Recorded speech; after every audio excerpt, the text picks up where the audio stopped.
Salve, salve, galera! Sejam todos bem-vindos ao canal Brasileirão, 18ª rodada, última rodada antes da parada para a Copa do Mundo. Porém, os clubes que tiveram jogadores convocados para as suas respectivas seleções já atuaram ou atuarão amanhã sem os jogadores convocados. É o caso do jogo de hoje mais cedo no Maracanã, entre Flamengo e Coritiba. O Flamengo teve 9 jogadores convocados para as seleções brasileiras, 4, para a seleção uruguaia, 3, 1 para a equatoriana e 1 para a colombiana. Sem contar a lesão de Jorginho, o Flamengo atuou sem 10 jogadores, a maioria titulares. O Flamengo enfrentou o Coritiba e bateu o Coritiba por 3-0, com 2 gols de Samuel Lino, isso mesmo, Samuel Lino marcou 2 vezes e Pedro também deixou dele. O Flamengo venceu por 3-0, primeiro gol do Lino. Ainda na primeira etapa, aos 10 minutos, após uma roubada de bola no campo de ataque, Pedro deu de letra Lino, saiu cara a cara com o goleiro, que fuzilou debaixo das pernas do goleiro, 1-0. No segundo tempo, retribuição, Lino cruzou, Pedro empurrou para o fundo da rede, fazendo 2-0. E Lino, com chute de fora, quase na entradinha da grande área, a bola desviou, cobriu o goleiro, fez 3-0, dando números finais à partida.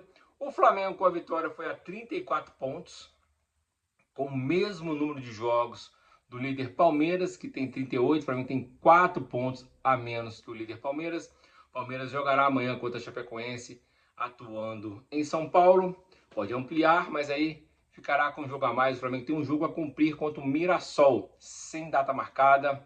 Mas falar do jogo de hoje, como eu disse, o Flamengo atuou contra o Coritiba, sem 9 jogadores convocados, mais a lesão do Jorginho. O Flamengo foi a campo com apenas 3 titulares: Rossi no gol, Pedro no comando de ataque e Pulgar, que retornou da lesão, né? Na verdade, o Flamengo estou com 4 titulares, né? Vou começar de trás para frente: Rossi no gol, Léo Ortiz, Pulgar no meio e Pedro no ataque. Ou seja, estou apenas com 4 titulares, os outros eram todos reservas. Porém, o Pulgar está vindo de lesão, voltou no meio de semana contra o Cusco no Maracanã. Não atuava há muito tempo porque teve uma lesão séria. Jogou bem. E o Flamengo enfrentou uma equipe que até a derrota para o Flamengo, se não me engano, era um dos melhores visitantes do Brasileirão. O Coritiba estava em 6º lugar quando enfrentou o Flamengo hoje no Maracanã. E tinha tudo para ser um jogo difícil para o Flamengo, atuando sem tantos titulares, um jogador lesionado, com várias reservas que não estão acostumados a atuar juntos. Lembrando que os coletivos de hoje em dia não são como antigamente, que era titulares contra reservas. Hoje em dia não existe mais esse tipo de coletivo. Quando tem, é um rachãozinho de 10, 15, 20 minutos. Hoje em dia os treinos são táticos, né? Os jogadores treinam os de defesa. Treinam defesa, meio campo, jogadas de meio campo, ataque, jogadas de ataque, finalização, drible, etc e tal. Não tem mais aquela coisa de coletivo, ou seja, os times de reserva não estão entrosados a jogar 90 minutos juntos, né? Os titulares estão acostumados, porque os titulares atuam durante as partidas e vai criando um entrosamento.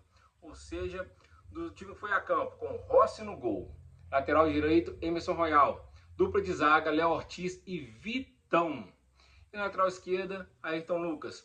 No meio campo, ali na volância, Pulgar retornando de lesão, junto com o Everton Araújo.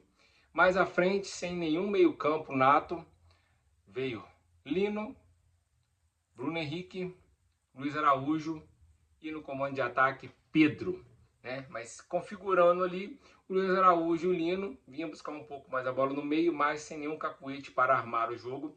E o Bruno Henrique atuando na sua, onde ele rende, na ponta esquerda, dando apoio ao ataque ao centroavante Pedro, que além de jogar como centroavante nato, também faz o pivô e às vezes constrói a jogada pelas laterais. E foi assim que o Flamengo foi construindo seu placar. Fez 1-0 no primeiro tempo com a linda roubada de bola do comando de ataque, em que o Pedro vê a chegada do Lino, dá de letra, o Lino sai cara a cara com o goleiro, fuzila para o fundo da rede. E depois o Flamengo fez algumas jogadas que não resultaram em gol, né? Teve algumas finalizações, principalmente do Pedro, foram 2 muito fracas e na direção do goleiro, facilitou demais a defesa. Teve chute do Emerson Royal de fora, teve do Ayrton Lucas de fora, teve algumas finalizações do Luiz Araújo, uma no gol, muito bem batido, o goleiro fez uma grande defesa, e outras por cima.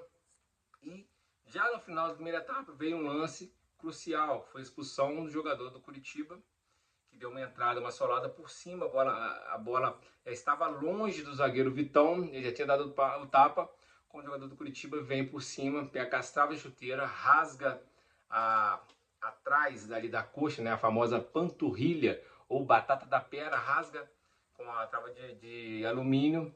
O juiz no momento deu só o cartão amarelo e depois o VAR chamou para analisar, deu vermelho, acabou o Curitiba ficando com 1 a menos, quando já estava 1 a 0 para o Flamengo, e jogou o segundo tempo praticamente todo, o final da primeira etapa com 1 a menos.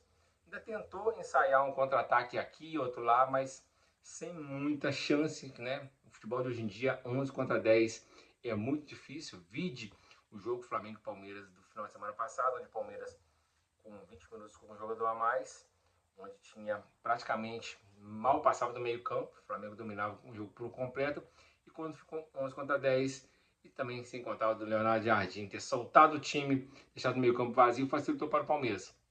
Hoje o Curitiba não fez o mesmo, manteve ali o time fechadinho, mas o Flamengo foi construindo jogadas, 11 contra 10, fica muito difícil com o time técnico. O Flamengo construiu 2 a 0 com a jogada linda, a troca de passe na esquerda, o Lino cruzou no meio da área, o Pedro empurrou sem goleiro, 2 a 0. O terceiro gol veio também uma linda jogada, troca de passe, o Lino chuta, a bola desvia, cobre o goleiro, e o goleiro do Curitiba ainda fez grandes defesas, principalmente uma cabeçada do Pedro no canto mesmo, no canto, mas eu acho que a bola meio que perdeu um pouco do peso e da velocidade, facilitou para o goleiro, mas o goleiro teve que se esticar muito, então foi uma grande defesa.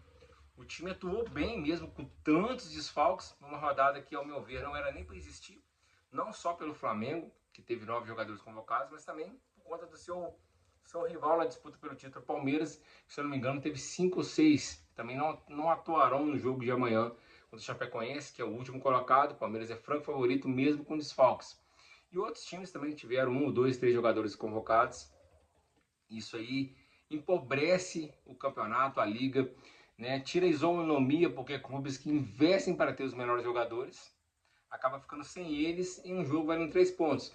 Que o jogo da primeira rodada vale 3 pontos, o do meio de rodada vale 3 pontos e o da última rodada vale os mesmos 3 pontos. Ou seja, se atuar com o jogador reserva, pode dar certo, como deu hoje o Flamengo e Curitiba, também poderia ter dado errado, o Flamengo poderia ter empatado ou perdido para o Curitiba, né? Sem os titulares, acabou dando certo, venceu. A expulsão também ajuda demais, principalmente o Flamengo já vencia por 1 a 0. Quando vem a expulsão, era fato o Curitiba poder empatar o jogo, seria muito difícil. Virar, então, quase impossível. E o Flamengo construiu o segundo e terceiro, poderia ter feito até mais. Uma vitória aparentemente que deixa as coisas no eixo, já que venceu também por 3 a 0 o Cusco no meio de semana. Agora vai ter a parada para a Copa, se eu não me engano, são mais de 40 dias para o time ter uma mini férias, voltar, treinar, se preparar para o restante da temporada. Já tem Brasileirão na volta da Copa do Mundo e de cara uma grandíssima oitava de finais da Libertadores contra o Cruzeiro. Primeiro jogo no Mineirão, segundo jogo no Maracanã.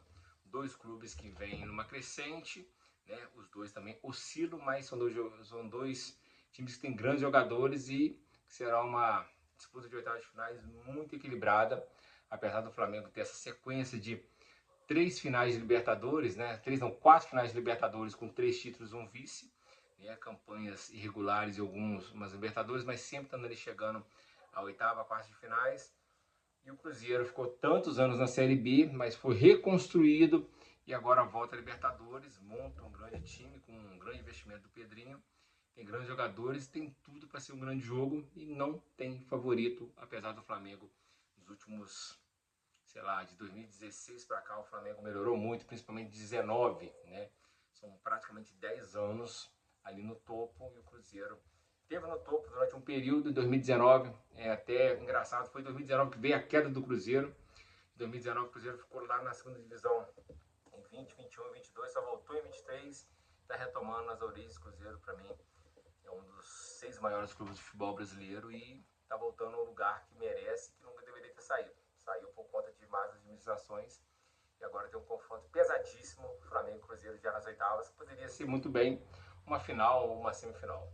É isso aí, um abraço, uma grande vitória contra o Curitiba, 3-0, a secar o Palmeiras amanhã contra o Chapecoense. Acho que é uma secada meio que inútil, que o Palmeiras vencerá o Chapecoense com extrema facilidade. É o primeiro contra o último colocado, mesmo com desfalques, o Palmeiras é franco favorito. É isso aí, um abraço, fica com Deus e tamo junto.